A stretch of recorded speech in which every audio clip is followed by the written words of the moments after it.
RTI લોકો માટે ખૂબ જ ઉપયોગી પુરવાર થઈ રહ્યું છે, પરંતુ કેટલાક તોડબાજ લોકો તેનો ખોટી રીતે ઉપયોગ કરીને લોકોને પરેશાન કરી રહ્યા છે અને બ્લેકમેલિંગ કરીને રૂપિયા પડાવી લેવાના અનેક કિસ્સાઓ સામે આવતા હોય છે. ઘણી વખત માત્ર આરટીઆઈનો ઉપયોગ સામેવાળા વ્યક્તિને પરેશાન કરવા માટેનો હોય છે અને એવા અનેક કિસ્સાઓને ધ્યાનમાં રાખીને સુરતના ધારાસભ્ય દ્વારા મુખ્યમંત્રીને પત્ર લખવામાં આવ્યો છે. ઘણા કિસ્સાઓમાં કેટલાક લોકો માત્ર આરટીઆઈ કરીને જ રૂપિયા કમાતા હોય તેવું પણ સામે આવ્યું છે. સરકારી મિલકતો તો ઠીક, પરંતુ ખાનગી મિલકતો ઉપર પણ આવા તોડબાજ માનસિકતા ધરાવતા લોકો નજર રાખીને બેઠા હોય છે. યેન કેન પ્રકારે જે લોકો પોતાના જમીન ઉપર મકાનો કે કોઈ પણ પ્રકારનું સ્ટ્રક્ચર બનાવતા હોય ત્યારે તે અંતર્ગત સતત આરટીઆઈ છે એક હેઠળ ડોક્યુમેન્ટની માંગણી કરે છે અને ત્યારબાદ અધિકારીઓને તેમજ બાંધકામ કરનાર વ્યક્તિઓને પરેશાન કરવામાં આવે છે તેમજ બ્લેકમેલિંગ કરી કરોડો રૂપિયાની માંગણી કરવામાં આવતી હોય છે. આ મુશ્કેલી માત્ર ગુજરાત કે સુરત પૂરતી નથી, પરંતુ આખા દેશમાં આ પ્રકારનું કૃત્ય કરવામાં આવતું હોય છે ત્યારે તેના પર રોક લગાવવી જરૂરી છે. તેને લઈને ધારાસભ્ય અરવિંદભાઈ રાણા દ્વારા સરકારને પત્ર લખવામાં આવ્યો છે અને આરટીઆઈને લઈને અનુરોધ કરાયો છે.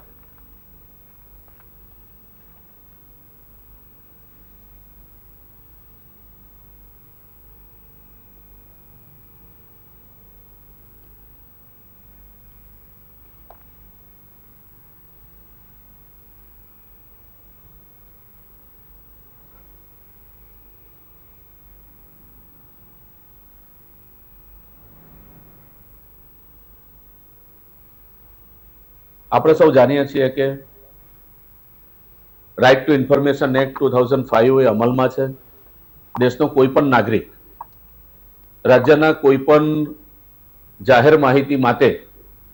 આ એક્ટ હેઠળ અરજી કરે તો એને માહિતી માંગવાનો અધિકાર છે. પરંતુ આ આરટીઆઈની આડમાં સુરત શહેર અને ગુજરાત રાજ્યની અંદર નગરપાલિકા કે મહાનગરપાલિકામાં જે લોકો વસવાટ કરે છે,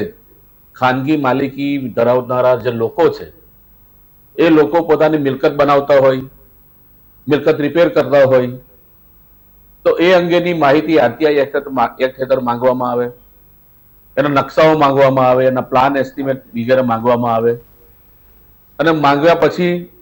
જે વ્યક્તિ છે એ વ્યક્તિની ઉપર ભ્રષ્ટાચાર કરીને, ખોટા આરોપો મૂકીને, એને ધાક ધમકી આપીને એના બાંધકામો તોડાવવા માટે આ આરટીઆઈ એક્ટનો દુરુપયોગ કરે છે. લાખો રૂપિયા આવી રીતે ભ્રષ્ટાચારથી આરટીઆઈ એક્ટિવિસ્ટો દ્વારા લેવામાં આવે છે. એવી રજૂઆત અને એની ફરિયાદ જ્યારે અમને મળી ત્યારે એક ચૂંટાયેલા પ્રતિનિધિ તરીકે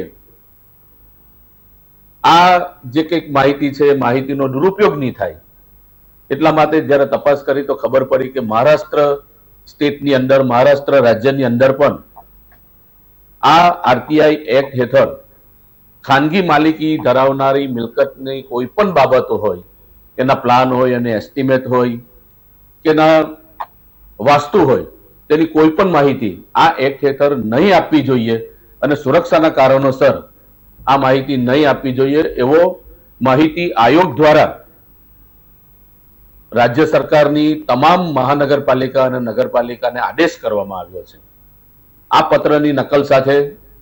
ગુજરાત રાજ્યના મુખ્યમંત્રી આદરણીય શ્રી ભૂપેન્દ્રભાઈ પટેલ સાહેબને મેં પત્ર દ્વારા રજૂઆત કરી છે અને જો મહારાષ્ટ્ર સ્ટેટની અંદર આ કાયદો અમલમાં હોય અને આરટીઆઈ એક્ટ હેઠળ ખાનગી માલિકીની મિલકતોની કોઈ પણ માહિતી જો ત્યાં નહીં આપી શકાતી હોય તો ગુજરાત રાજ્યની અંદર પણ આ નિયમ અમલમાં આવે